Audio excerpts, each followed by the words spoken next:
মিরাজ, আপনারা দেখছেন খবর 24 ঘন্টা। আজকে আপনাদের সমস্ত দর্শক বা শ্রোতাদের আন্তরিক প্রীতি শুভেচ্ছা অভিনন্দন জানাই। আমি ভক্তিপাড়া শ্রী শ্রী বৃন্দাবনচন্দ্র জিউ মঠের মহন্ত মহারাজ স্বামী গোবিন্দানন্দ পুরী। আমাদের আজকে খুব আনন্দের দিন এবং হাজার হাজার মানুষ এখানে জমায়েত হচ্ছেন। আস্তে আস্তে আমাদের আর কিছুক্ষণ পরেই প্রভুর রথ টানা হবে এবং এটা 286 বছরে পড়েছে। আমাদের খুব প্রাচীন ঐতিহ্যপূর্ণ রথযাত্রা উৎসব এটা।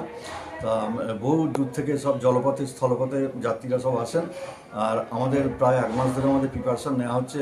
এর সঙ্গে জনস্বাস্থ্য দপ্তর, বিদ্যুৎ দপ্তর, তারপরেতে আরও বিভিন্ন দপ্তর এবং আমাদের রথ সারাই, এক মাস ধরে রথ সারাই হচ্ছে।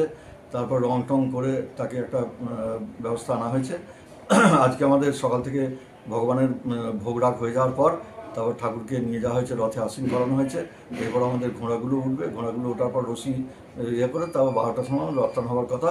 তার আগে একটু পুজো আর্চা করা হয়, পুজো করে একটু ঠাকুরকে হরিনাম করে প্রদক্ষিণ করে একটু সামনের রাস্তাটা একটু ঝাঁট দিয়ে পরিষ্কার করে আমরা ঠাকুরকে নিয়ে যাই। নিয়ে গিয়ে অর্ধেকটা গিয়ে থেকে যায় আর তার বাকিটা বিকেল 4টার সময় টান হয়।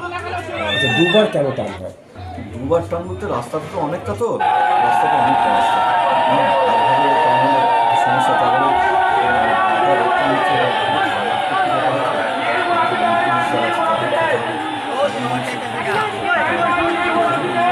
আচ্ছা, এই রথটা শোনা যাচ্ছে কি ঐতিহাসিক, কত বছর ধরে নিতে হবে? এটা 286 বছর। এখন যে রথটা রয়েছে এই রথটা প্রায় 500-600 বছর রয়েছে। প্রতি বছর বহু টাকা খরচ করে